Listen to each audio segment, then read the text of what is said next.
Recording has been started. आज का हमारा प्रोजेक्ट है टेराफॉर्म और टेराफॉर्म CI/CD। टेराफॉर्म का यूज़ करके हम 3 टियर एप्लीकेशन डिज़ाइन करेंगे। ठीक है। 3 टियर एप्लीकेशन का मतलब क्या होता है? फ्रंट एंड, बैक एंड और डेटाबेस। राइट। अभी मान लो मैं यहाँ पे mail.google.com ऐसे ओपन करता हूँ। ठीक है, ये URL मेरा ओपन हो गया। ये जितनी भी चीज़ें आप लोगों को दिखाई दे रही है, ये सब इसको बोलते हैं फ्रंट एंड। ये आइकन जीमेल का, ये कंपोज का ऑप्शन, राइट। ये एक सेटिंग का ऑप्शन, अगर जैसे ही मैं सेटिंग पे क्लिक करता हूँ सेटिंग का टैब ओपन हो जाएगा। ठीक है, ओपन हुआ। जैसे ही मैं यहाँ पे क्लिक करूँगा तो ये ऑप्शंस दिखाना शुरू कर देगा, ये ऑप्शन, राइट। जैसे मैं ड्राइव पे क्लिक करूँगा तो ये आपको ड्राइव पर लेकर के जाएगा। तो वहाँ से उस आइकन पे क्लिक करने से लेकर के ड्राइव पर जाने तक के, राइट।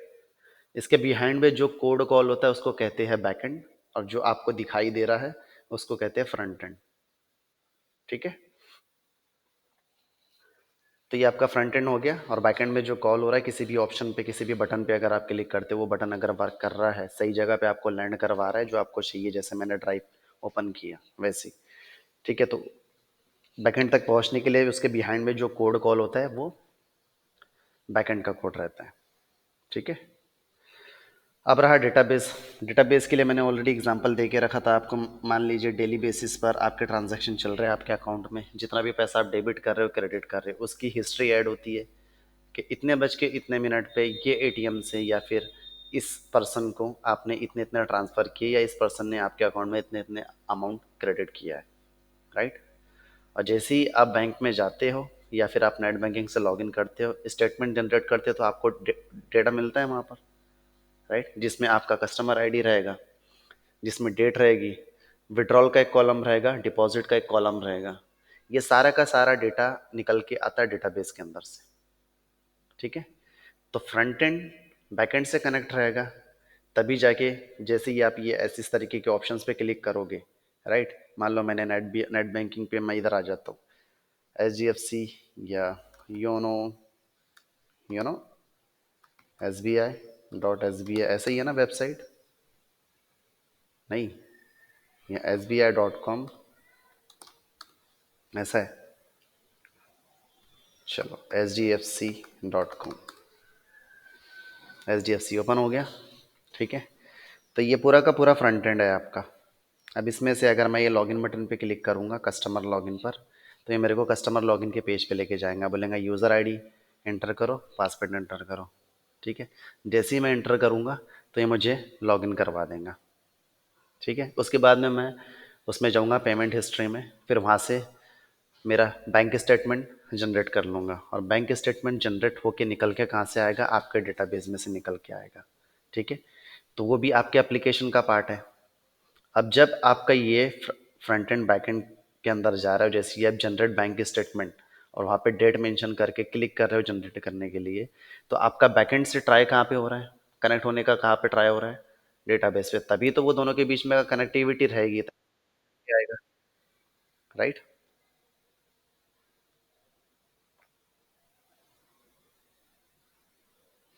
अगर बैकएंड और डेटाबेस की कनेक्टिविटी नहीं रहेगी तो कैसे लेकर के आएगा?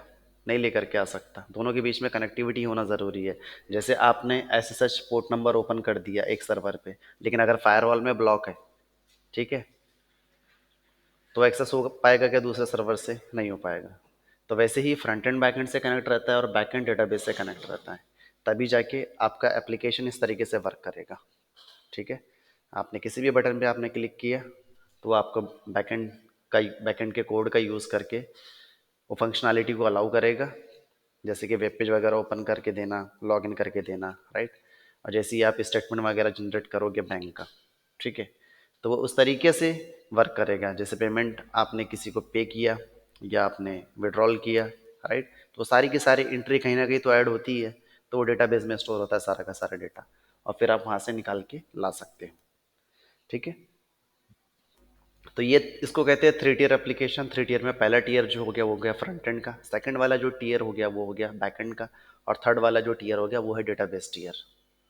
Front end tier, back end tier और डेटाबेस टियर एक दूसरे से कनेक्टेड रहते हैं ये सारी चीज़ें। ठीक है, फ्रंट एंड बैक एंड को कॉल करेगा, बैक एंड डेटाबेस को कॉल करेगा। और कॉल करने का रीज़न क्या है, कैसे कॉल करता है, ये भी मैंने आपको बताया है। ठीक है, तो आज हम लोग 3 टियर एप्लीकेशन डिज़ाइन करेंगे with the help of Terraform के कोड से। मैनुअली कुछ भी नहीं करेंगे, राइट।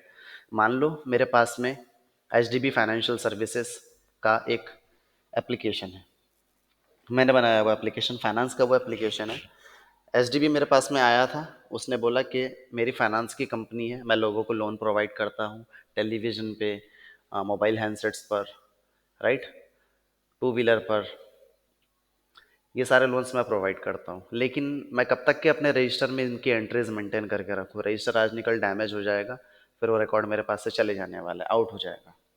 ठीक है, तो बोले मुझे एक ऐसा एप्लीकेशन बना करके दो जिसमें ऑल ओवर इंडिया में मेरा एप्लीकेशन वो चलते रहे, प्लस जहाँ से भी कस्टमर मेरे पास से अगर फाइनेंस कर रहा है जिस भी सिटी से, उसका सारा का सारा डेटा मेरे पास में हो।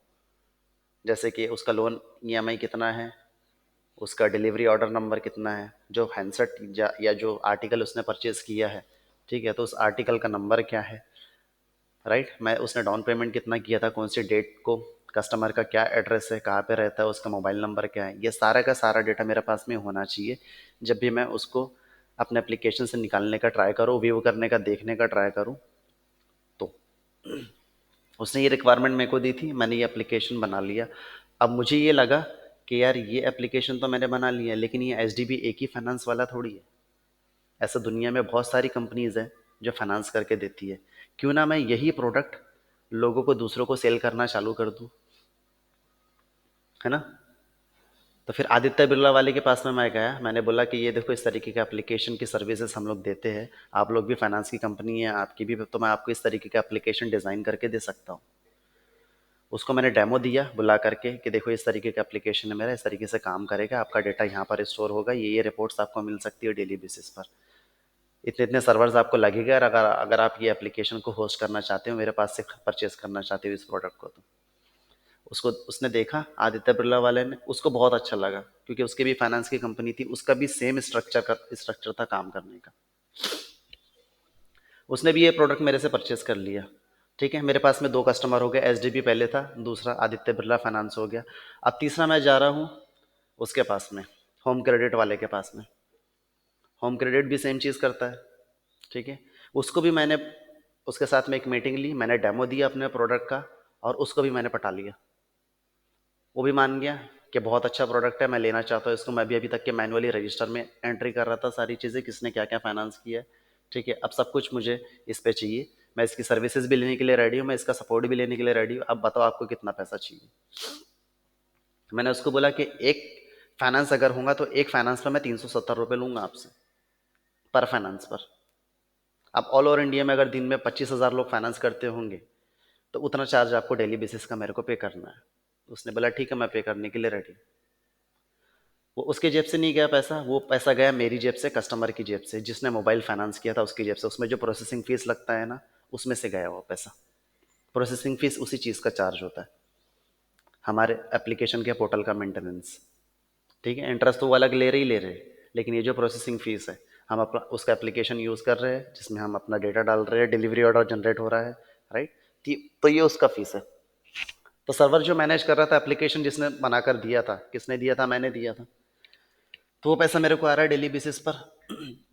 अब आप लोगों को ये समझ में आया कि एक ही प्रोडक्ट मैंने 3 लोगों को सेल कर दिया। ठीक है, अब मैंने एक ही प्रोडक्ट 3 लोगों को सेल किया है, तो मेरे पास में इंफ्रास्ट्रक्चर सेटअप करने के लिए, सबके लिए मैं मैनुअली सेटअप करते रहूँगा क्या। पहले एस आया था, एस के लिए मेरे को मालूम है कि ये 3 टियर एप्लीकेशन है, फ्रंट एंड भी रहेगा इसमें, बैक एंड भी रहेगा, डेटाबेस भी रहेगा। ठीक है, और यही सेम प्रोडक्ट मैं बाकी लोगों को भी सेल कर रहा हूँ, है ना। तो एच के लिए मैंने मैनुअल बना लिया, फिर होम क्रेडिट के लिए भी मैंने मैनुअल बना लिया, फिर आदित्य बिरला आया तो उसके लिए भी क्या मैं मैनुअल बनाऊंगा क्या, फिर स्टैंडर्ड चार्टर्ड बैंक आएगा, फिर फेडरल बैंक आएगा, फिर एल आएगा, मैं सबको लेकर के आऊँगा सारे क्लाइंट्स को अपने पास में। तो सबके लिए मैं मैनुअल इंफ्रास्ट्रक्चर बनाते रहूँगा क्या, नहीं बनाते रहूँगा। मेरे को पता है ऑलरेडी के 3 टियर एप्लीकेशन ही बना करके देना है, और सेम इन्वायरमेंट है मेरा, सेम प्रोडक्ट है, एक ही प्रोडक्ट है मेरा, और वो प्रोडक्ट एक ही तरीके से डिप्लॉय किया जाता है, कुछ भी चेंजेस नहीं है उसमें। ठीक है, तो मैं एक बार अपना टेराफॉर्म का कोड लिखूंगा, वो टेराफॉर्म का कोड मैं यूज़ करूंगा सारे के सारे क्लाइंट्स के लिए इंफ्रास्ट्रक्चर डिज़ाइन करने के लिए। With in 5 to 10 minutes infrastructure ready होकर के मिल जाएगा। मैनुअल करते बैठे रहूँगा तो काफ़ी टाइम लगेगा मेरे को। ठीक है, बस क्लाइंट का नेम मेरे को चेंज करते जाना है। ठीक है, वहाँ पे, और सभी क्लाइंट्स के लिए AWS के एनवायरनमेंट में इंफ्रास्ट्रक्चर डिज़ाइन करके मिल जाएगा। इंफ्रास्ट्रक्चर हम ही लोग मैनेज करेंगे, AWS का अकाउंट भी हम ही लोग मैनेज करेंगे। ठीक है, बस हम उनको क्या करेंगे, सर्विसेज प्रोवाइड कर देंगे। हमने इंफ्रास्ट्रक्चर डिज़ाइन किया, उसके बाद में प्रोडक्ट को डिप्लॉय किया हमारे, और URL उनको दे दिया, adityaBirla.finance.com, sdb.finance.com, homecredit.finance.com, ये वाला। और उनको बोल दिया ये लॉगिन क्रेडेंशियल है आपके, इसको यूज़ करो और लॉगिन करके एक्सेस करो। ठीक है, तो सेम प्रोडक्ट था सभी कस्टमर्स के लिए। और जब मुझे ऑलरेडी पता है तो मैं सबके लिए तो नया नया टेराफॉर्म का कोड नहीं लिखूंगा, एक ही कोड यूज़ किया जाएगा सभी क्लाइंट के लिए। बस क्लाइंट का नाम चेंज करते चले जाऊंगा और वो कोड यूज़ होगा सभी क्लाइंट के लिए इंफ्रास्ट्रक्चर डिज़ाइन करने के लिए। ठीक है, क्योंकि मैं मॉड्यूल्स का यूज़ कर रहा हूँ। मॉड्यूल्स में हम सिर्फ, मॉड्यूल्स जो है हमारा सोर्स ऑफ ट्रुथ है, उसमें हम कुछ भी डिफाइन नहीं करते, उसमें सिर्फ ब्लॉक स्ट्रक्चर रहता है कि क्या क्रिएट होने वाला है। अब किसके लिए क्रिएट होने वाला है वो सारी चीज़ें हम डिफाइन करते हैं वेरिएबल्स के अंदर में। राइट, तो सिर्फ वेरिएबल्स की वैल्यू चेंज होंगी एज पर द क्लाइंट। जितने भी क्लाइंट्स आते जाएंगे नए नए क्लाइंट्स के लिए सिर्फ वेरिएबल्स की वैल्यू चेंज होते जाएंगी और हम उस कोड को एग्जीक्यूट करते जाएंगे। ठीक है, तो ये पहले मैनुअल हो रहा था। जैसे ये प्रोजेक्ट मेरे पास में आया तो एचडीबी के लिए मैंने मैनुअल किया था, और मैंने आदित्य बिरला फाइनेंस के लिए भी ये मैनुअल किया था। राइट, लेकिन मुझे काफ़ी टाइम लग रहा था इसमें। तो मैंने क्या किया, जब ये प्रोजेक्ट में मैं आया था तो मुझे मैनुअल करने के लिए लगाया था ये प्रोसेस।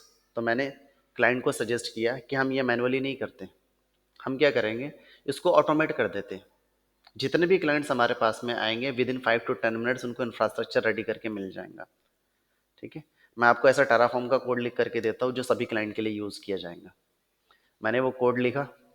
कोड लिखने के बाद में मैं ये बोल रहा हूँ कि यार ये जो कोड है ना, ये इसमें भी मैनुअल स्टेप्स है। टेराफॉर्म प्लान करो, टेराफॉर्म इनिशियलाइज करो, टेराफॉर्म वैलिडेट करो, ये जो प्रोसेस है 3 4 स्टेजेस वाला, इसको भी मुझे ऑटोमेट करना है। मैं बस बिल्ड पे क्लिक करूंगा और मैं सिर्फ आउटपुट देखना चाहता हूँ कि क्या हो रहा है एक्चुअल में।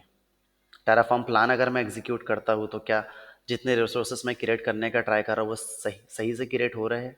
अगर मैं टेराफॉर्म वैलिडेट एग्जीक्यूट करता हूँ तो क्या मेरा कोड का कन्फिग्रेशन का सिंटैक्स प्रॉपर है विदाउट एनी एरर्स। राइट, या फिर मैं टेराफॉर्म प्लान कर रहा हूँ तो क्या प्रॉपरली प्लगइन्स वगैरह डाउनलोड होकर के आ रही है, सच सही से आउटपुट दिखा रहा है वो। ठीक है, और अगर मैं टेराफॉर्म अप्लाई करता हूँ, ठीक है, तो टेराफॉर्म अप्लाई करने के बाद में प्रॉपरली आउटपुट आता है उसका, सच में अप्लाई हो रहा है। राइट, तो ये सारी चीज़ें जो है ना, ये सारे स्टेजेस, सारे स्टेप्स, ये भी मुझे ऑटोमेट करके दे दो। मैंने बोला ठीक है, ये इंफ्रास्ट्रक्चर तो मैं आपको डिज़ाइन करके दे रहा था, लेकिन इसके लिए क्या लग रहा था मेरे को, एक EC2 सर्वर लग रहा था जहाँ से मैं टेराफॉर्म का कोड अपना ट्रिगर कर रहा था। अब आपकी कंपनी में ऑलरेडी जेनकिंस सेटअप है, जेनकिंस आप यूज़ करते हो। ठीक है, तो मैं क्या करूँगा, टेराफॉर्म जेनकिंस के सर्वर पे इंस्टॉल कर दूंगा, और जेनकिंस से टेराफॉर्म का एक पाइपलाइन लिख करके मैं टेराफॉर्म का कोड ट्रिगर कर दूंगा। इससे हिस्ट्री भी मेंटेन रहेगी आपकी कि आपने लास्ट टाइम क्या एग्जीक्यूट किया था। ठीक है, पूरा पुराना का पुराना डेटा भी मिलेगा आपको, क्योंकि एक बार आपने EC2 इंस्टेंस को डिस्कनेक्ट कर लिया तो वो जो आउटपुट रहता है टेराफॉर्म प्लान का वो तो नहीं दिखने वाला है, लेकिन जेनकिंस में वो आपको मिलने वाला है। राइट, तो वो आपको मिल जाएगा।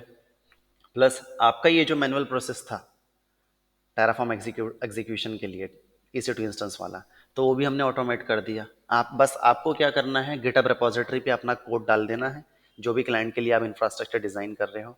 ठीक है, वो कोड वहाँ पे मेंशन कर दो, और जेनकिंस की पाइपलाइन में वो रिपोजिटरी का यूज़ कर लो। फिर जेनकिंस वहाँ से आपका टेराफॉर्म का कोड पुल कर लेगा, और फिर जो भी आपने स्टेजेस डिफाइन करके रखी हुई है टेराफॉर्म को एग्जीक्यूट करने के लिए, वो एग्जीक्यूट हो जाएगी। राइट,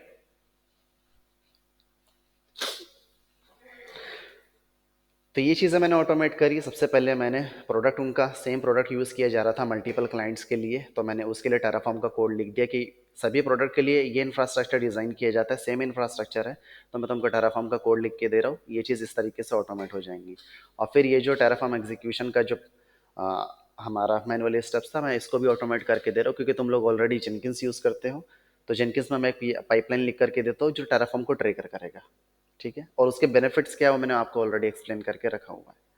तो आज हम लोग ये दो चीज़ें एक्सप्लेन वो करने वाले हैं, सेटअप करने वाले हैं। सबसे पहले हम लोग क्या करेंगे, टेराफॉर्म का कोड लिखेंगे। एक EC2 इंस्टेंस लॉन्च करूंगा। लॉन्च करने के बाद मैं जावा इंस्टॉल करूंगा। जावा के बाद मैं जेनकिंस इंस्टॉल करूंगा। फिर टेराफॉर्म इंस्टॉल करूंगा। देन मैं अपना कोड लिखूंगा पूरा वहाँ पे। ठीक है, कोड मेरा जैसे लिख करके हो जाएगा, मैं एक गिटहब रिपोजिटरी बना लूंगा। उस गिटहब रिपोजिटरी के अंदर में मैं सारा का सारा कोड अपना मेंशन कर देता हूँ। सारा का सारा कोड मैं पोस्ट कर दूंगा उसमें। ठीक है, और फिर मैं एक पाइपलाइन लिखूंगा। पाइपलाइन क्या करेगा, कोड को पुल करके लेकर आएगा और Terraform validate, Terraform plan, Terraform apply, Terraform destroy, सब कुछ पाइपलाइन से चलेगा। ठीक है, चलो तो स्टार्ट करते हैं।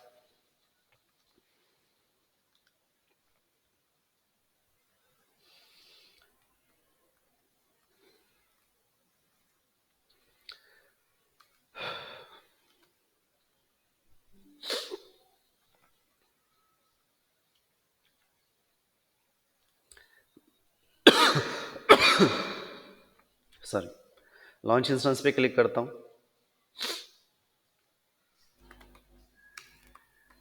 Landing transform Jenkins Terraform. Landing transform Jenkins Terraform, ये एक मेरा EC2 इंस्टेंस का नेम है। हमारे प्रोजेक्ट का नेम क्या है, लैंडिंग ट्रांसफॉर्म, जो क्या करता है, फाइनेंस की सर्विसेज प्रोवाइड करता है। ठीक है, तो लैंडिंग ट्रांसफॉर्म ये मेरा प्रोजेक्ट का नेम है, और देन जेनकिंस टेराफॉर्म ये हमारे EC2 इंस्टेंस, इसके अंदर में जो एप्लीकेशन हम इंस्टॉल करने वाले हैं उसका नेम है। तो हमारा कंप्लीट EC2 इंस्टेंस का नेम क्या होगा, landing transform Jenkins Terraform.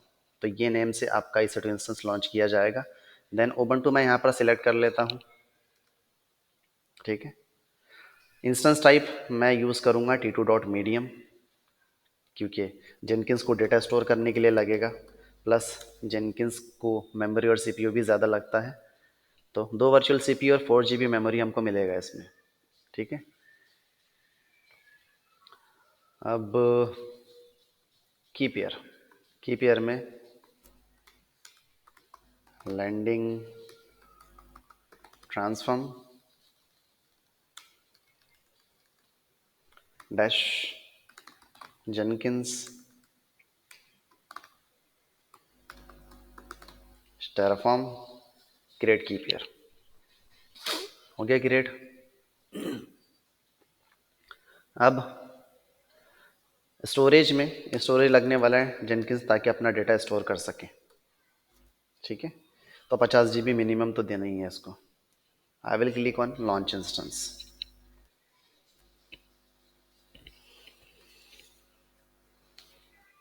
Instances पे जाऊंगा।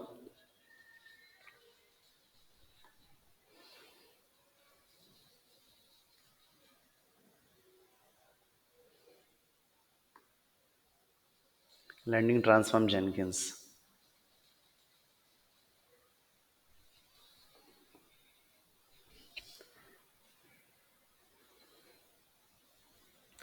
कुछ ही देर में रनिंग स्टेट में आ जाएगा। ये जैसे ही रनिंग स्टेट में आता है, हम जावा वगैरह इंस्टॉल करना इस पर शुरू कर देंगे। चलो कनेक्ट करने का ट्राई कर लूँ।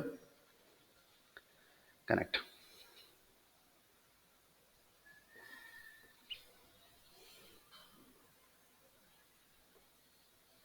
एक और बार रिफ्रेश करके देख लेते हैं।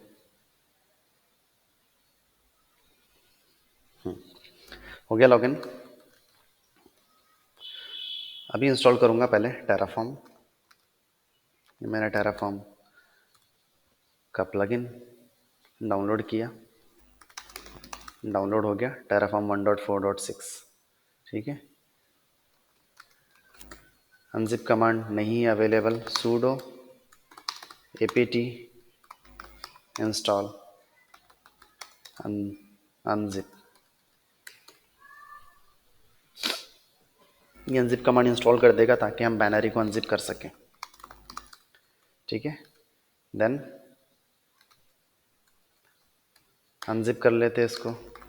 हो गया अनजिप। अब इसको हम मूव कर देंगे स्लैश बिन में। सूडो का यूज़ कर लूँ। Then Terraform hyphen version, Terraform version 1.4.6 आ गया, इंस्टॉल्ड हो गया। आप जावा इंस्टॉल कर लेंगे। जावा इंस्टॉल करने के लिए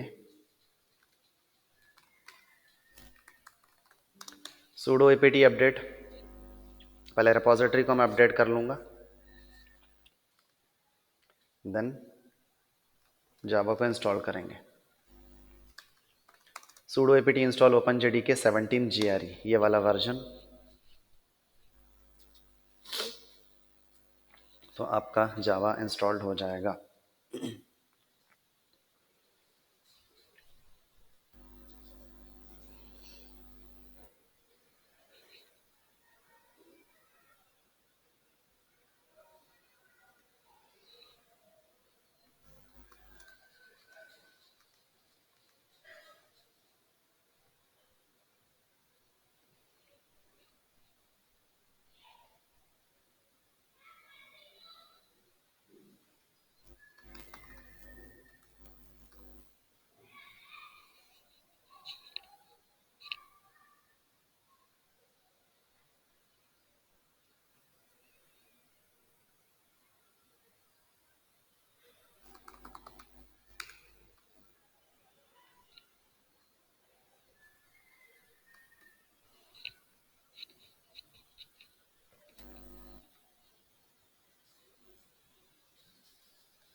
जावा हाइफन हाइफन वर्जन, जावा आपका इंस्टॉल्ड हो गया।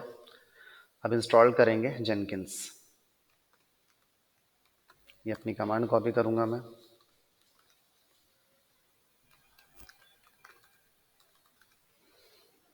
फिर से रिपोजिटरी अपडेट करूंगा। रिपोजिटरी क्योंकि मैंने ऐड करी है अभी जेनकिंस की, अब रिपोजिटरी को अपडेट करेंगे। Then sudo apt get install jenkins -y।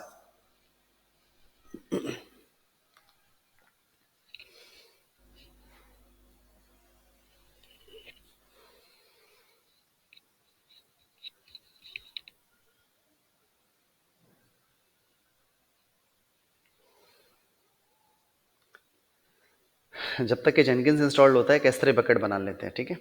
S3 service पे चलूंगा। ये S3 बकेट के अंदर में हमारा टेराफॉर्म का स्टेट फाइल स्टोर होगा एज अ बैकएंड, ठीक है। बकेट्स में आ जाऊंगा, क्रिएट बकेट, यहाँ पर मैं मेंशन कर दूंगा name cloud container hyphen Terraform, cloud container hyphen Terraform hyphen state hyphen 1, ठीक है। Cloud container hyphen Terraform hyphen state hyphen 1, इस तरीके के ये नेम से आपका बकेट क्रिएट होगा मुंबई के रीजन में, ठीक है। देन सारी इंफॉर्मेशन एज इट इज़ रहने देना है हमको, और I will click on create bucket.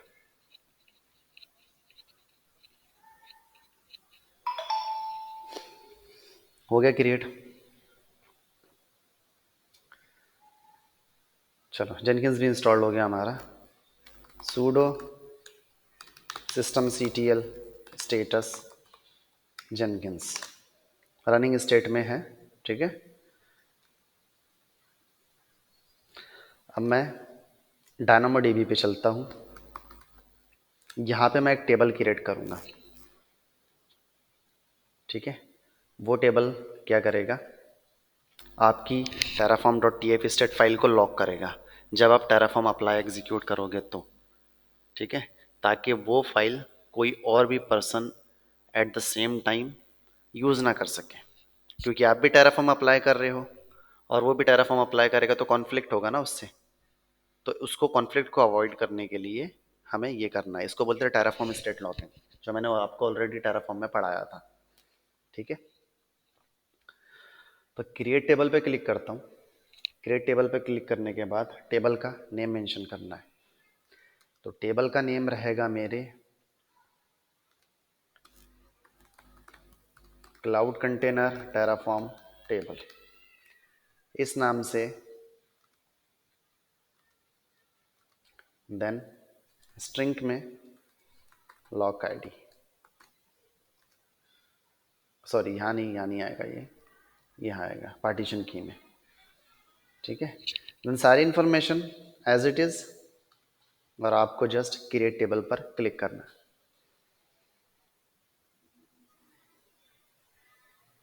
Table create हो रहा है, इसको कहते हैं लॉक टेबल।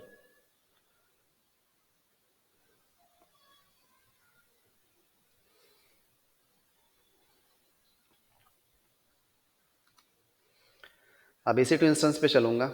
ये मेरा इस जहाँ ये जो है, यहाँ से मुझे पासवर्ड मिल जाएगा इस फाइल से। मैं पासवर्ड रीड कर लूँगा यहाँ से। Permission denied, let me use pseudo, ये पासवर्ड है। अब ये मेरा पब्लिक आईपी। अब पब्लिक आईपी कॉपी करता हूँ, 8080 मेंशन अगर कर लूँ तो एक्सेस होगा क्या? नहीं होगा, क्योंकि सिक्योरिटी ग्रुप में रूल अलाउ नहीं किया ना। सिक्योरिटी में जाऊँगा, लैंडिंग ट्रांसफॉर्म जेनकिंस टेराफॉर्म, ये मेरा इंस्टेंस सिलेक्टेड है, इस पर क्लिक करता हूँ। यहाँ पर क्लिक करने के बाद में एडिट इनबाउंड रूल्स, और यहाँ पे पोर्ट नंबर 8080 अलाउ कर दूंगा। ठीक है, कहाँ से? ओवर द इंटरनेट, कहीं से भी। देन सेव रूल्स, और कर रहा है अभी। अब ये जो पासवर्ड है मेरा, जो मैंने यहाँ से कॉपी किया ऑलरेडी, ये वाला, राइट, इसको कॉपी कर लूँगा, इसको यहाँ पे, ओ माय गॉड, वापस से जेनकिंस ओपन कर लेता हूँ, :8080। ठीक है, अब ये मेरा पासवर्ड, राइट क्लिक करके इसको कॉपी करेंगे, देन यहाँ पे आके इसको कर दूंगा पेस्ट, इंस्टॉलेशन प्रोसेस करने के लिए। Installed suggested plugins, right.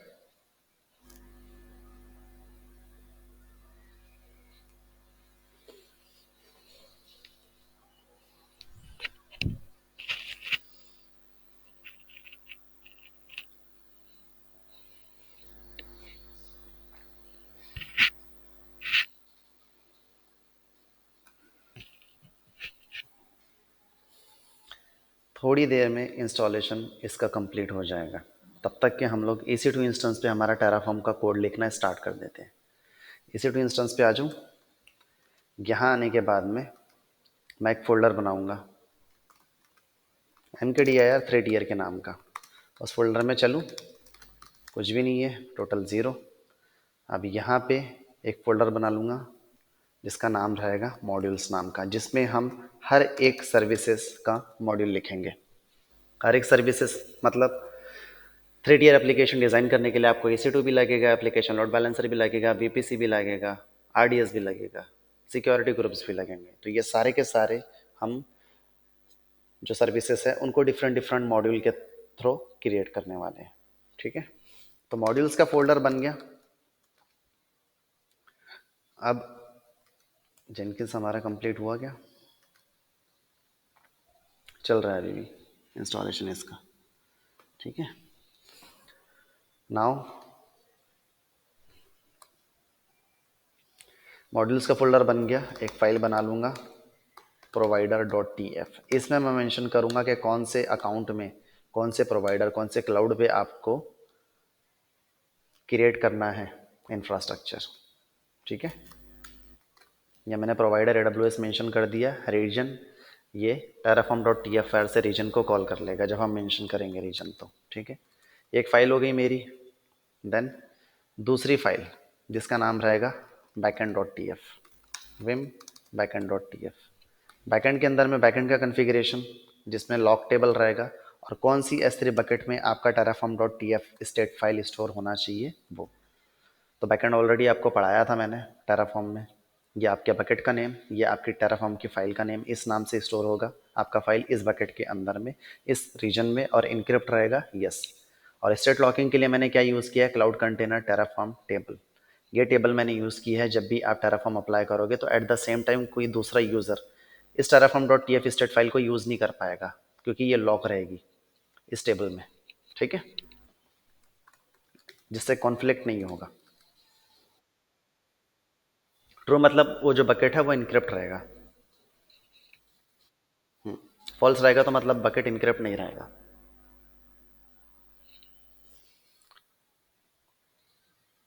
अब एक और फोल्डर बनाएंगे, वो फोल्डर रहेगा मॉड्यूल्स के अंदर में वीपीसी नाम का, ठीक है। तो L S F N L R T H modules, modules के अंदर में वीपीसी नाम का एक फोल्डर बना लिया। सबसे पहला मॉड्यूल लिखेंगे हम वीपीसी का, क्योंकि वीपीसी पहले आएगा। इसका रीज़न ये है कि आप EC2 इंस्टेंस लॉन्च कर रहे हो, ठीक है। EC2 इंस्टेंस लॉन्च कर रहे हो तो आपको वो भी तो करना है, मतलब नेटवर्किंग तो लगेगी लगेगी, तो नेटवर्किंग पहले डिप्लॉय होगा, बाद में EC2 डिप्लॉय होगा, राइट। तो सबसे पहले डिज़ाइन करेंगे हम लोग वीपीसी, उसके बाद में बाकी की सर्विसेज, ठीक है। फोल्डर मैंने बना लिया है। चलो, ये जेनकिंस का इंस्टॉलेशन कंप्लीट हो गया। एडमिन मेरा यूज़र नेम रहेगा, और एडमिन इसका पासवर्ड, वापस से एडमिन एज अ पासवर्ड मैं मेंशन करूंगा कंफर्म करने के लिए। फुल नेम भी एडमिन रहेगा, admin@example.com। आप कुछ भी दे सकते हैं यहाँ पे। Save and continue, close, now save, then save and finish, start using Jenkins, right, ठीक है। जेनकिंस आपका प्रॉपरली सेटअप हो गया। जेनकिंस पे काम करेंगे बाद में, पूरा कोड लिखने के बाद। अब वापस से कोड पे आऊँगा। तो वीपीसी का फोल्डर बनाया मैंने, एक भी फाइल क्रिएट नहीं करी है अभी वीपीसी के मॉड्यूल के लिए, सिर्फ फोल्डर बनाया है। सबसे पहली फाइल क्रिएट करेंगे जिस फाइल का नाम रहेगा main.tf। मॉड्यूल्स के अंदर में वीपीसी का फोल्डर, वीपीसी के अंदर में main.tf। इस main.tf में मैं अपना कोड पेस्ट कर देता हूँ। ये मेरा कोड है, ठीक है। अब इस कोड को मैं एक्सप्लेन करूँगा। AWS_VPC ये वाला जो रिसोर्स है, वो रिसोर्स यूज़ किया जाएगा वीपीसी क्रिएट करने के लिए। देन उसकी लॉजिकल वैल्यू, ठीक है, आइडेंटिफिकेशन पर्पस के लिए आप कुछ भी दे सकते हो, मैंने मेन मेंशन किया, ठीक है। आपका जो मैंने आप वो दे सकते हो। Then CIDR block, CIDR block आपको ऑलरेडी पता है कि जब भी आप वीपीसी क्रिएट करते हो तो CIDR ब्लॉक आपको मेंशन करना पड़ता है, राइट। तो CIDR ब्लॉक वेरिएबल से कॉल कर लिया जाएगा, ठीक है। वो आपको बताऊंगा मैं जब इसके वेरिएबल्स हम लोग डिफाइन करेंगे। तो enable DNS host name true, enable DNS support true. इसका मीनिंग ये है कि जब भी आप कोई भी EC2 इंस्टेंस लॉन्च करोगे इस वीपीसी के अंदर में, तो उसको एक डीएनएस नेम मिलेगा, जो आपको ऑलरेडी जब मैंने वीपीसी पढ़ाया था, ठीक है। तो उसमें मैंने आपको बताया था कि डीएनएस होस्ट नेम क्या होता है, राइट। आपके आईपी के साथ में मैप किया जाता है वो, ठीक है। 1 सेकेंड।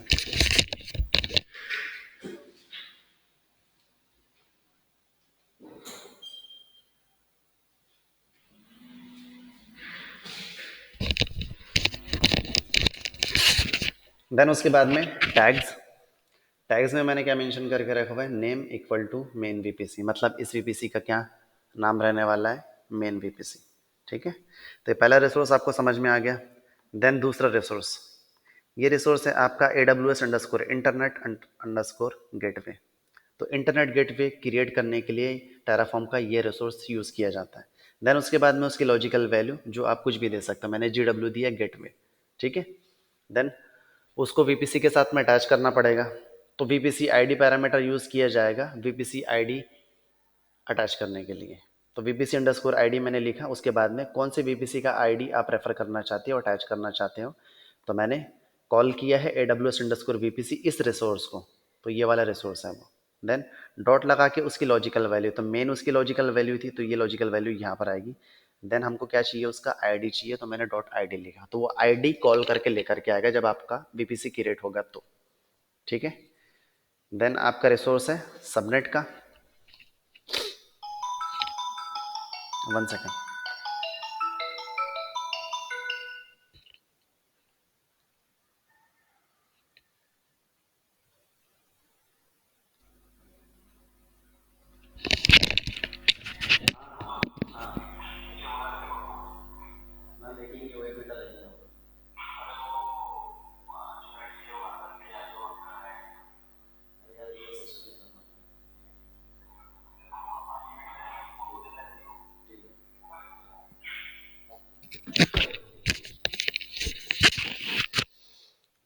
थोड़ा सा वेट करना 1 सेकेंड, थोड़ा सा वेट करना पड़ेगा। 5 मिनट के लिए पापा बुला रहे हैं। ठीक है, तो मैं काम करता हूँ, रिकॉर्डिंग स्टार्ट कर देता, ऑफ वो स्टॉप कर देता हूँ, वापस से दोबारा से स्टार्ट कर देंगे हम लोग।